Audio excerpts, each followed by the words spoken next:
E aí, meus amigos, Revisão PGE, tudo certo? Vamos continuar com as nossas aulas de Direito Ambiental para PGM João Pessoa, beleza? Vamos analisar agora o tema mais importante que tem no Código Florestal. Não dá para a gente analisar o Código Florestal todo nesse curso, mas dá para a gente pegar o que tem de mais importante. E o que tem de mais importante lá é área de preservação permanente e reserva legal. Você tem que entender esses assuntos. Beleza? Vamos lá, uma explicação até que bem detalhada de área de preservação permanente, para a gente começar. Vamos lá. Primeiro, o que são as áreas de preservação permanente? E eu já adianto para você que nós temos dois tipos de área de preservação permanente no direito brasileiro, beleza? Primeiro nós vamos estudar aquela uma que todo mundo conhece, que são aquelas que são áreas já determinadas pelo próprio código. O próprio código fala, olha, quando você tem um rio, a margem desse rio é APP. Ah, beleza. E tem um segundo tipo, esse é um número bem menor de pessoas conhecem, que são aquelas determinadas pelo chefe do Poder Executivo, o governador, o prefeito ou o presidente, eles podem escolher quais áreas eles querem determinar como áreas de preservação permanente. A gente vai analisar isso aqui. Mas vamos lá. Primeiro, aquela uma que todo mundo conhece. Para os efeitos dessa lei, entende-se por área de preservação permanente, é a área protegida, coberta ou não por vegetação nativa, que é o primeiro aspecto importante da nossa aula. O fato de uma determinada área ter sido desmatada não retira dela a característica de área de preservação permanente. Se foi desmatada, tem que fazer o quê? Tem que reconstituir a vegetação. Ela não perde a característica de APP pelo fato de não ter sido respeitada essa APP, seja no presente ou seja mesmo lá no passado. Beleza? Com a função ambiental de preservar os recursos hídricos, a paisagem, a estabilidade geológica e a biodiversidade, facilitar o fluxo gênico de fauna e flora, proteger o solo e assegurar o bem-estar das populações humanas. Tranquilo? Seguindo, artigo 4º. Considera-se APP em zonas rurais ou urbanas. Aqui, mais uma característica importante. A área de preservação permanente pode ser, inclusive, na zona urbana, dentro da cidade. Sabe aquele córregozinho que passa no meio da cidade? Ele também pode ter área de preservação permanente, beleza? Diferente da reserva legal. A reserva legal que a gente vai estudar mais para a parte final desta aula, ela só existe na zona rural. Não existe reserva legal urbana, tá? Agora, área de preservação permanente urbana existe sim. Então, considera-se APP, seja em zona rural ou urbana, para os efeitos desta lei. Agora a gente vai ver quais casos a lei determina que seja área de preservação permanente. Vamos lá. As faixas marginais de qualquer curso d'água natural, perene e intermitente. Ou seja, tanto aquele rio que é contínuo, ou seja, que ele tem água o ano todo, quanto aquele rio que é intermitente, ou seja, que em alguns períodos do ano ele chega a secar. Mesmo estes têm área de preservação permanente, beleza? Como a gente vai determinar quantos metros de margem formam a APP? O código traz para a gente uma tabela em que eu não recomendo para você tentar memorizar essa tabela toda, porque ela é muito extensa e você tem que perder seu tempo com coisa mais útil dentro do direito ambiental. O que eu recomendo para você? Memorize os mínimos e máximos, tá? Qual é o mínimo de APP? É 30 metros. Isso para quando o rio tem até 10 metros de largura. Então, você memoriza. A APP mínima em um rio é 30 metros. E a APP máxima, qual que é? É de 500 metros. Isso para quando o rio tiver 600 metros de largura. Beleza? Então, se você tem um rio que tem mais de 600 metros de largura, a área de preservação permanente é 500 metros em cada margem. Tá bom? Essa é a APP máxima que a gente vai ter para o rio. Então, memoriza isso. Qual é o mínimo? 30. Qual é o máximo? 500. Geralmente não cai uma questão na sua prova cobrando essa metragem, mas se cair e você já sabe o mínimo e o máximo, no mínimo um bom chute você tem condições de dar. Beleza? Vamos lá, inciso 2. As águas do entorno dos lagos e lagoas naturais, tá? Destaco aqui para você o naturais. Daqui a pouco a gente vai ver como é que funcionam os lagos artificiais. Mas os lagos naturais, eles têm uma APP de 100 metros, tá? 100 metros em toda a margem do lago. Exceto se for um lago pequeno. Pequeno quanto? menor que 20 hectares. E aí, a faixa marginal será de 50 metros, beleza? Mais uma vez, eu sei, é difícil memorizar tanto número, mas tenta pelo menos ter essa noção. A regra geral é que um lago tem APP de 100 metros, tá? E se ele for pequenininho, 50 metros. E 30 metros em zonas urbanas. Lembra que eu falei que tem área de preservação permanente em zona urbana? Pois é, se a gente tem uma lagoa urbana, a APP mínima dessa lagoa é de 30 metros. Mais uma, inciso 3. As áreas no entorno dos reservatórios de água artificiais, mas calma lá, esses daqui são os reservatórios artificiais que nasceram de um curso de água natural. Como assim? Olha só, imagina que você tem um córrego, e aí o proprietário, o fazendeiro, fala, olha, a gente está precisando formar um lago aqui para matar a sede do rebanho. Então, o que ele faz? Ele faz uma represa naquele córrego que já existia naturalmente. Essa represa, ela é da própria natureza? Foi a própria natureza que criou a represa? Não, foi o fazendeiro. Mas ele se aproveitou de um curso de água que já existia. Essa é a hipótese aqui do inciso 3. E nesse caso, como funciona a área de preservação permanente? Ela é definida na licença ambiental, beleza? Quando for fazer o licenciamento ambiental para essa represa, lembrando que toda represa precisará necessariamente de uma licença ambiental. Por quê? Porque é uma situação em que a gente pode ter um grave impacto ambiental. Por isso, precisamos do licenciamento. Quando for fazer esse licenciamento, o órgão ambiental vai determinar qual é a metragem da APP. A lei não traz nem mínimo nem máximo, é o licenciamento que vai determinar, claro que dentro de um critério de razoabilidade e proporcionalidade. E é bom prestar atenção aqui no parágrafo 1º. Não será exigida a APP no entorno de reservatório artificial de água que não decorra de barramento ou represamento de cursos de água naturais. Beleza? Então, olha só, a gente tem 3 regimes distintos para as lagoas aqui. Primeiro, se for natural, a gente vai ter aquela APP de 100 metros, tá? Ou se for pequenininho, de 50 metros. Tranquilo. Se for artificial, decorrendo de um curso de água natural, vai ter APP. E quem vai definir a metragem da APP é o licenciamento ambiental. Se for uma represa artificial, que é 100% artificial, ela não decorre de um curso de água natural, nesse caso, não precisa ter APP. Beleza? Seguindo. As áreas no entorno das nascentes e dos olhos d'água perenes. Olha o que o código fez aqui. O código falou que só as nascentes perenes, ou seja, aquelas que saem água dela o ano todo, só estas estão protegidas com APP. Foi isso que o Código Florestal disse, tá? E falou que essa APP deve ser de 50 metros. Mas o Supremo, julgando a constitucionalidade do Código Florestal, determinou que esse inciso ele é constitucional, porém ele precisa sofrer uma interpretação conforme a Constituição. Vamos ver o que o Supremo disse. Deve-se dar interpretação conforme a Constituição ao artigo 3º, inciso 17, e ao artigo 4º, inciso 4, que é o que a gente está analisando agora, para fixar a interpretação de que os entornos das nascentes e dos olhos d'água intermitentes configuram área de preservação permanente. Então, olha só, o Código Florestal falou que só as nascentes e os olhos d'água perenes têm APP. O Supremo falou que os intermitentes também. Então, pode levar para sua prova com tranquilidade que hoje toda nascente no Brasil precisa ter área de preservação permanente ao seu redor. E qual é a metragem? 50 metros. Beleza? Inciso 5.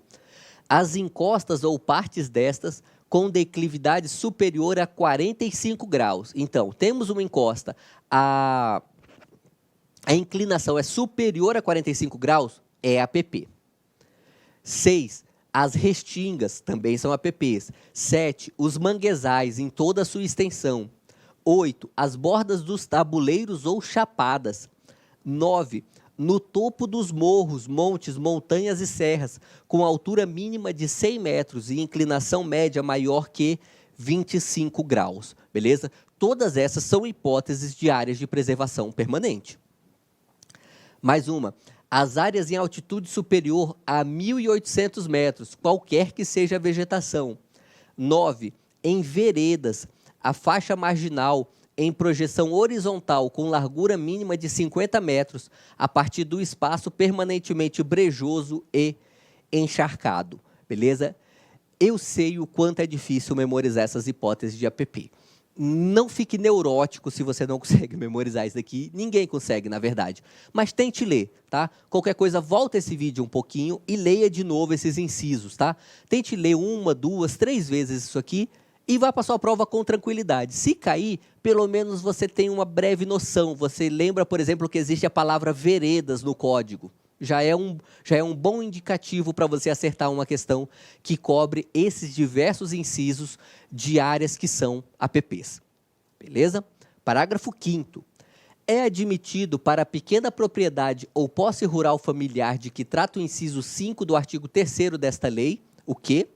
O plantio de culturas temporárias e sazonais de vazante de ciclo curto na faixa de terra que fica exposta no período de vazante dos rios ou lagos, desde que não implique supressão de novas áreas de vegetação nativa, seja conservada a qualidade da água e do solo e seja protegida a fauna silvestre. Olha essa hipótese aqui. É o seguinte, isso ocorre muito na região amazônica, mas ocorre em várias regiões do Brasil também. Alguns rios, eles são muito mais largos na época das chuvas, na época das cheias. E o que acontece? Quando a gente chega na época da seca, esse rio ele fica mais curto e você ganha toda uma nova área de margem. Por vezes, em algumas regiões do Brasil, essa área de margem ela é muito fértil. Por isso, é comum que agricultores familiares usem essa margem do rio seco para plantar. Claro que ele não vai fazer uma plantação perene, por exemplo, o café, que fica vários anos. Ele faz uma plantação sazonal, ou seja, aquela uma que tem um ciclo curto, por exemplo, o milho, que em poucos meses você planta e já colhe. Então, o que acontece? A agricultura familiar pode usar essa área para plantar? Pode. Mas aí você pensou, mas essa área não é de preservação permanente, porque ela é margem do rio? É sim. Por isso que o Código criou esse artigo 5º para criar essa exceção. Ou seja, se estamos falando de pequena propriedade ou posse rural familiar, é possível o plantio dessas culturas temporárias onde nas margens secas dos rios, desde que não afete a fauna local e nem a qualidade da água. Beleza? Mais um dispositivo, artigo 6º. Lembra no começo da aula quando eu falei que tem 2 tipos de APPs? Aquela uma que o próprio código determina quais são, que é tudo isso que a gente está vendo agora, e o segundo tipo, que a gente vai começar a analisar nesse instante. Esse segundo tipo, vamos ler o artigo 6º para entendê-lo bem. Consideram-se ainda de preservação permanente quando declaradas de interesse social por ato do chefe do Poder Executivo, veja bem, só o chefe do Poder Executivo determina essas APPs. O Legislativo não pode, tá? Se o Legislativo quiser, ele até pode criar uma unidade de conservação, mas essa APP aqui do Código Florestal é uma prerrogativa exclusiva do chefe do Poder Executivo. Então, quando declaradas de interesse social por ato do chefe do Executivo, as áreas cobertas com florestas ou outras formas de vegetação destinadas a uma ou mais das seguintes finalidades. Quais finalidades? Conter a erosão do solo e mitigar riscos de enchentes e deslizamentos de terra e de rocha, proteger as restingas ou veredas, proteger várzeas, abrigar exemplares da fauna e da flora ameaçados de extinção, proteger sítios de excepcional beleza ou de valor científico, cultural ou histórico, formar faixas de proteção ao longo de rodovias e ferrovias, assegurar condições de bem-estar público, auxiliar a defesa do território nacional a critério das autoridades militares, proteger áreas úmidas, especialmente as de importância internacional. Beleza? Em todas essas hipóteses, é o chefe do executivo quem cria essa área de preservação permanente. Como você que já estudou Sistema Nacional de Unidades de Conservação em algum momento da sua vida, você sabe que essas hipóteses aqui, elas coincidem muito com as hipóteses que se cria uma unidade de conservação.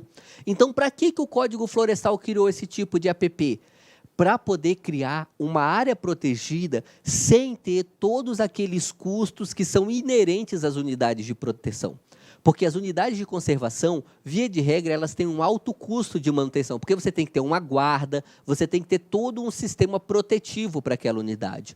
Já essa APP, ela pode ser criada de um modo mais fácil pelo Poder Executivo.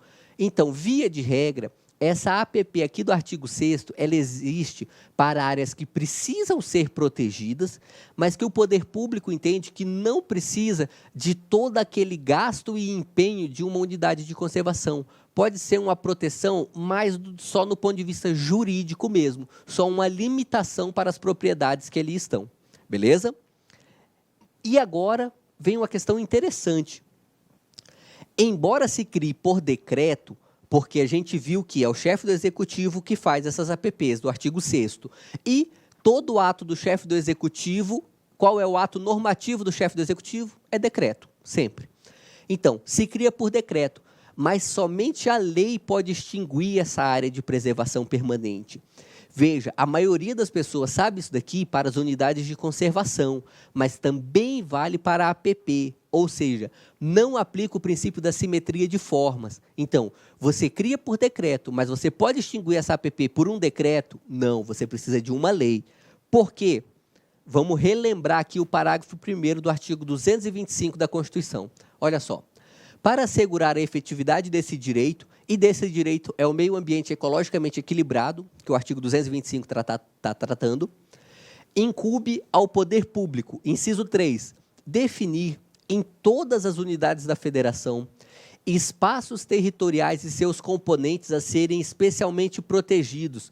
Olha só, a Constituição não falou unidades de conservação, falou espaços territoriais a serem especialmente protegidos. Isso é um gênero maior do que unidades de conservação. Você tem unidade de conservação, mas você também tem as APPs aqui, beleza? Então, essas APPs vale esse regramento do inciso 3. E olha só o que fala aqui em azul. Sendo a alteração e a supressão permitidas somente através de lei. Então, quer criar uma APP? Cria com decreto, por força do artigo 6º do Código Florestal. Quer extinguir essa mesma APP? Aí somente lei, por força do inciso 3 do parágrafo 1º do artigo 225 da Constituição Federal. Beleza? E quando pode ser suprimida a vegetação de uma APP? Olha só, o que a gente viu agora é quando você vai suprimir o regime jurídico da APP. Não é o caso que a gente vai analisar agora. O que a gente vai analisar nesse instante é, esta área vai continuar sendo APP, mas mesmo ela sendo APP, é possível retirar parte de sua vegetação? Vamos ver as hipóteses. Está no artigo 8º.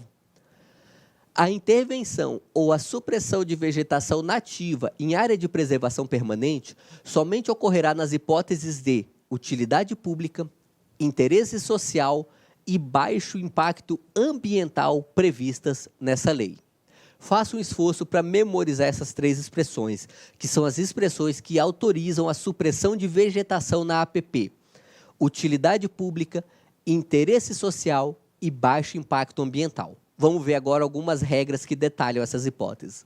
Parágrafo 1º. A supressão de vegetação nativa protetora de nascentes, dunas e restingas somente poderá ser autorizada em caso de utilidade pública. Beleza? Parágrafo 3º. É dispensada a autorização do órgão ambiental competente para a execução em caráter de urgência, e aí detalhe aqui, só para casos de urgência, de atividades de segurança nacional e obras de interesse da Defesa Civil destinadas à prevenção e mitigação de acidentes em áreas urbanas. Beleza? Olha só, sempre que quiser suprimir a vegetação de uma APP e, claro, você vai ter que seguir uma dessas três hipóteses, mas mesmo sendo uma dessas três hipóteses, utilidade, interesse ou baixo impacto ambiental, você precisa de autorização do órgão ambiental. Qual hipótese não precisa de autorização do órgão ambiental? É essa hipótese aqui do parágrafo 3º, que é quando você tem uma situação de urgência, beleza? Qual é a situação fática no Brasil em que isso geralmente acontece? Deslizamentos de terra. Algumas regiões do Brasil temos muitas áreas urbanas em morros, sabe? No Rio de Janeiro isso é muito comum. Então, o que acontece? Nessas áreas de morro, quando você tem chuvas muito fortes, é comum que existam deslizamentos de terra. Então, é possível que as autoridades de defesa civil façam obras emergenciais para evitar esse deslizamento de terra. E, nessa hipótese, vai ser dispensada a autorização do órgão ambiental para suprimir parte da floresta necessária para fazer essa obra emergencial para conter esses deslizamentos. Beleza? E o artigo 9º fala: é permitido o acesso de pessoas e animais às APPs para obtenção de água e para realização de atividades de baixo impacto ambiental. Beleza? A gente viu no artigo 8º que o baixo impacto ambiental é uma das hipóteses para suprimir vegetação de APP.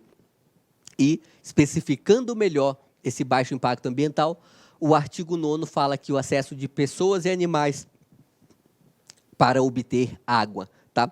O que é algo até um tanto quanto óbvio, porque quando pessoas e animais vão ter acesso a um rio, a um lago, necessariamente eles prejudicam a vegetação da margem desse rio ou lago, especialmente animais de grande porte, como o gado, como o boi, né? Por isso que tem essa autorização especial aqui no artigo 9º. Beleza? E vamos ver agora o que são áreas consolidadas em APP. Olha só, artigo 61A. Nas áreas de preservação permanente, é autorizada exclusivamente a continuidade das atividades agro-silvopastoris, de ecoturismo e de turismo rural em áreas rurais consolidadas até 22 de julho de 2008. Esse é um marco que o Código Florestal trouxe. As APPs que já estavam sendo utilizadas para a produção antes de 22 de julho de 2008, elas têm um regramento especial no Código Florestal. É o que se chama de áreas consolidadas. As entidades ambientais, especialmente as ONGs, ficaram indignadas com essas áreas consolidadas, apresentaram ADI no Supremo, mas o Supremo entendeu que esse regime jurídico é válido, é constitucional, beleza? Então, é possível a continuidade dessas atividades agrícolas nas APPs que eram consolidadas até 22 de julho de 2008. E olha o parágrafo 9º. A existência das situações previstas no caput deverá ser informada no CAR, que é o Cadastro Ambiental Rural. Esse Cadastro Ambiental Rural é um cadastro que, por força do Código Florestal, toda propriedade rural no Brasil precisa fazer. Esse cadastro ambiental rural ele é uma espécie de censo do meio ambiente e das áreas rurais do Brasil. Ele serve para várias coisas, principalmente para determinar qual é a vegetação presente naquela propriedade, os cursos de água e quais são as APPs e a reserva legal daquela propriedade rural. Beleza? Então, se vai usar uma área consolidada de APP, essa área consolidada ela tem que estar descrita no Cadastro Ambiental Rural. A APP integra o valor da indenização por desapropriação?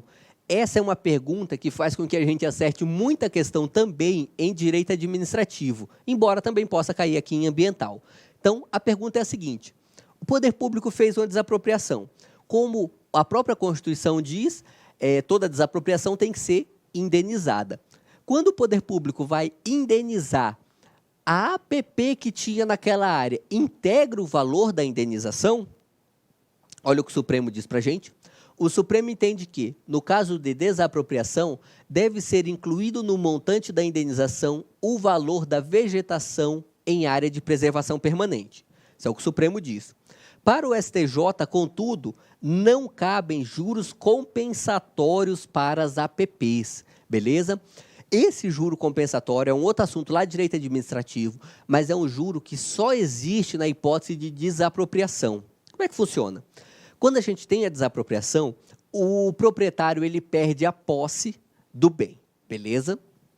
Essa perda da posse pode ocorrer diretamente na desapropriação indireta, pode ocorrer por força de uma emissão provisória na posse, ou mesmo ou por emissão provisória na posse, beleza? Essa emissão provisória na posse, ela ocorre geralmente dentro do processo judicial de desapropriação. E olha só qual que é a sacada aqui.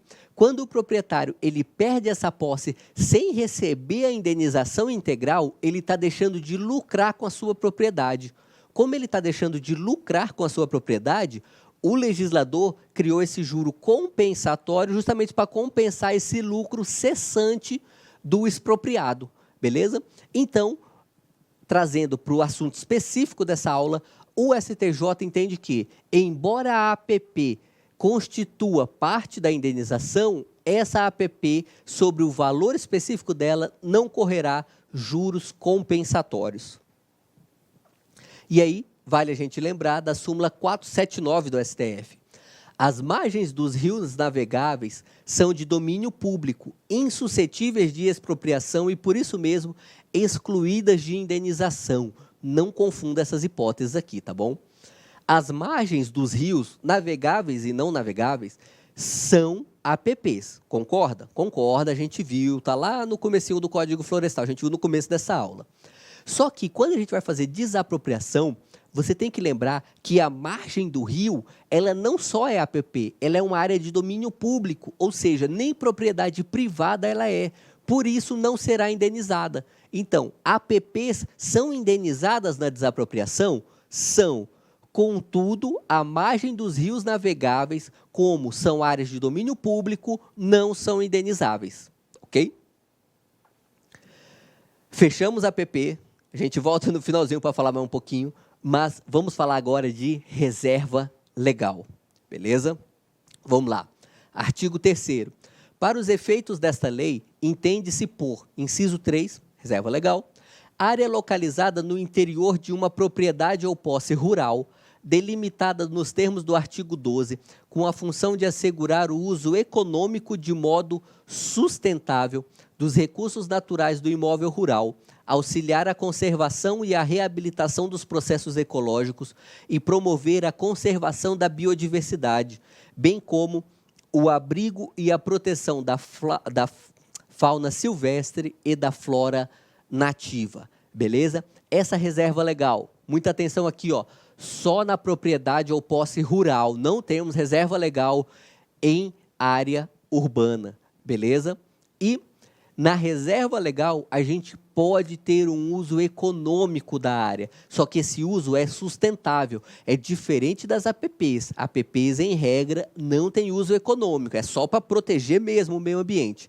Já na reserva legal, não. A gente pode ter, por exemplo, um manejo sustentável aqui, que autoriza que se retire madeira de forma sustentável ao longo dos anos dentro de uma reserva legal. É possível, ocorre com frequência até. Vamos lá? Artigo 12. Todo imóvel rural deverá manter área com cobertura de vegetação nativa a título de reserva legal, sem prejuízo da aplicação das normas sobre as áreas de preservação permanente, observados os seguintes percentuais mínimos em relação à área do imóvel, excetuados os casos previstos no artigo 16 nesta lei. Beleza? Esse regramento, ele determina qual é o percentual da área que deve ser protegida por APP, por reserva legal, desculpa, beleza? Isso vai de 80% na região amazônica, 35% na região do Cerrado e 20% para as demais áreas do Brasil, beleza? Então, João Pessoa está abarcado pelo regramento do 20%. Então, a zona rural de João Pessoa tem que ter 20% de reserva legal. Vamos lá? Parágrafo 6º. Os empreendimentos de abastecimento público de água e tratamento de esgoto não estão sujeitos à constituição de reserva legal, uma exceção criada pelo Código Florestal. Parágrafo 8º. Não será exigida reserva legal relativa às áreas adquiridas ou desapropriadas com o objetivo de implantação e ampliação de capacidade de rodovias e ferrovias. Mais uma exceção a regra aqui, que foi criada justamente para facilitar essas obras de infraestrutura no Brasil. Então, quando se desapropria uma área para construir uma rodovia ou uma ferrovia, essa pequena faixa que foi desapropriada não precisa ter reserva legal. Artigo 16. Poderá ser instituído reserva legal em regime de condomínio ou coletiva entre propriedades rurais, respeitado o percentual previsto no artigo 12 em relação a cada imóvel. Essa é uma norma para facilitar a constituição das reservas legais. O que acontece? Várias propriedades podem juntar-se e criar uma reserva legal única para todas elas, em forma de condomínio. Isso facilita a manutenção dessa reserva legal e até mesmo a exploração econômica sustentável da área. Parágrafo único. No parcelamento de imóveis rurais, a área de reserva legal poderá ser agrupada em regime de condomínio entre os adquirentes. Mais uma norma para facilitar o manejo dessas reservas legais. Essa daqui ocorre quando a gente tem uma grande área, um grande latifúndio, por assim dizer, uma grande fazenda, e essa fazenda ela vai ser desmembrada em várias áreas menores. A gente pode fazer isso de duas formas, respeitando a reserva legal. Pode-se determinar que cada área menor proteja e crie a sua própria reserva legal, ou a gente pode criar uma reserva legal só, que vai compensar as reservas legais de todas essas áreas menores. E aí todas essas áreas menores podem desmatar livremente. Por quê? Porque a sua reserva legal está em um condomínio, ok? Como a gente vai determinar a localização da reserva legal? Como a gente viu, a reserva legal ela é um percentual da área do imóvel, tá? Diferente da APP, porque a APP ela tem um local fixo mesmo. Olha, é a margem do lago, não tem para onde fugir. 100 metros de margem do lago tem que ser protegido por APP e acabou. Agora, a reserva legal não. Fala, olha, é 20% da propriedade. Mas qual 20%? E aí, a gente vai ver que não é livre escolha do proprietário. Deve ser aprovada pelo órgão ambiental. Demarcação preferencial com outras áreas protegidas. Olha só, quando o proprietário ele vai fazer o cadastro ambiental rural, no cadastro ambiental rural ele vai especificar onde vai ficar a reserva legal naquela propriedade. Veja, em um primeiro momento é o proprietário que indica, mas ele não tem direito adquirido a que seja deferida essa reserva legal. Por quê? Porque a palavra final é do órgão ambiental. O órgão ambiental pode falar, olha proprietário, você falou que os seus 20% de preservação ia ficar aqui na parte leste, mas como a sua parte oeste tem um especial interesse ecológico nela, então nós, órgão ambiental, determinamos que a reserva legal fique especificamente nesta área aqui, beleza? A palavra final é do órgão ambiental. Claro que tudo está sujeito à revisão pelo Poder Judiciário e sempre sobre o crivo da razoabilidade e da proporcionalidade.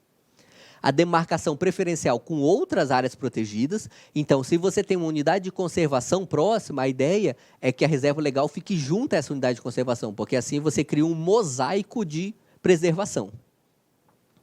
E leve em consideração o plano de bacia hidrográfica, o zoneamento ecológico e econômico, a formação de corredores ecológicos, importância e fragilidade da área.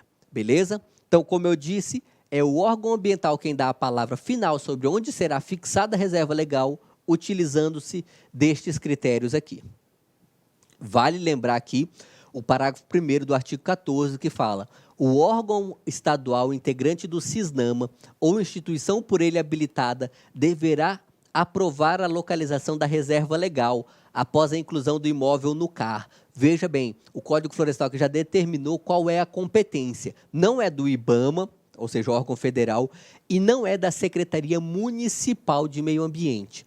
É da Secretaria Estadual a competência para fazer essa delimitação da reserva legal. Parágrafo 2º.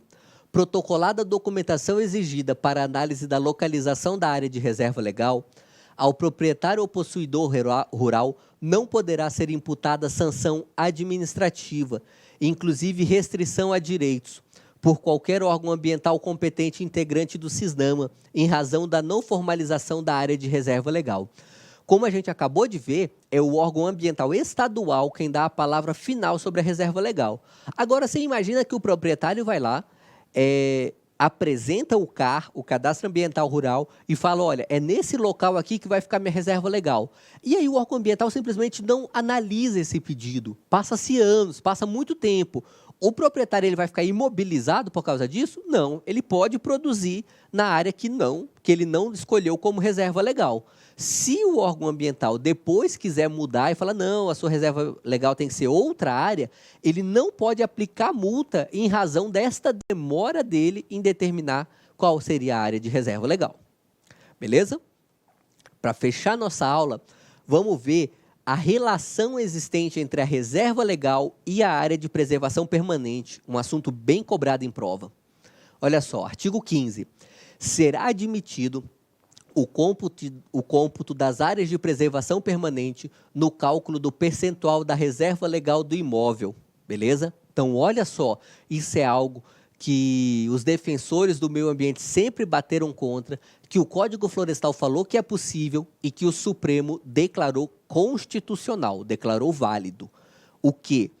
É possível que você tendo uma reserva legal, você compute a área de preservação permanente no cálculo dessa reserva legal. Ou seja, se a área de preservação permanente de um imóvel representa 15%, vamos dar um exemplo, representa 15% da extensão desse imóvel, da área desse imóvel, então o proprietário ele só vai ter que indicar mais 5% para ser reserva legal, e assim já atingiu o limite de 20%. Mas temos algumas regras, vamos lá. 1. O benefício previsto nesse artigo não implica a conversão de novas áreas para uso alternativo do solo. Ou seja, quando criou-se o Código Florestal em 2012, se o imóvel não tinha computado essas APPs dentro da reserva legal, não poderá fazê-lo posteriormente. Ou seja, não pode derrubar a floresta para utilizar esse artigo 5º. Inciso 2. A área a ser computada esteja conservada ou em processo de recuperação. Inciso 3. O proprietário ou possuidor tenha requerido inclusão do imóvel no Cadastro Ambiental Rural, nos termos desta lei. Beleza? Então, para fazer esse cômputo da APP dentro do cálculo da reserva legal, precisa seguir esses 3 requisitos cumulativos. Quais sejam? Não implicar em nova supressão de vegetação, ou seja, em derrubada de floresta, tem que estar no Cadastro Ambiental Rural e essa área tem que estar preservada ou em processo de recuperação. Ok? Quando coincide uma mesma área ser reserva legal e ser APP, a gente aplica o regime de proteção da APP. Por quê? Porque a APP protege mais. Como a gente viu, a reserva legal pode ter manejo sustentável dentro dela, ou seja, pode ter utilização econômica da reserva legal, da APP não. Se houver excedente, pode usar como servidão ambiental e cota de reserva ambiental, beleza?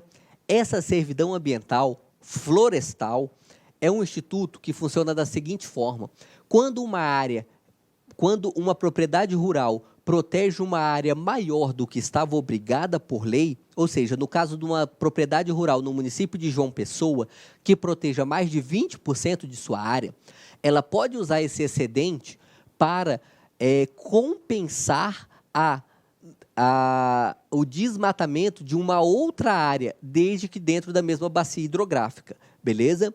Então, essa compensação será feita através de uma servidão ambiental, que é parecida com aquela servidão de direito civil mesmo, sabe? Só que essa daqui, ela é mais parecida ainda com a servidão administrativa, sabe? Quando uma área fica vinculada à outra. Então, nesse caso de servidão, que embora não seja nem bem uma servidão civil e nem bem uma servidão administrativa, tem características das duas, por isso a doutrina fala que é uma servidão ambiental. Ela serve para que uma área que tem floresta sobrando, vamos dizer assim, possa compensar a falta de floresta em uma outra área, ok? E a cota de reserva ambiental é simplesmente um sistema para gerenciar esse sistema de servidão ambiental florestal. E todo esse sistema ele foi declarado constitucional pelo STF, então é válido. Beleza? Por essa aula é isso e vamos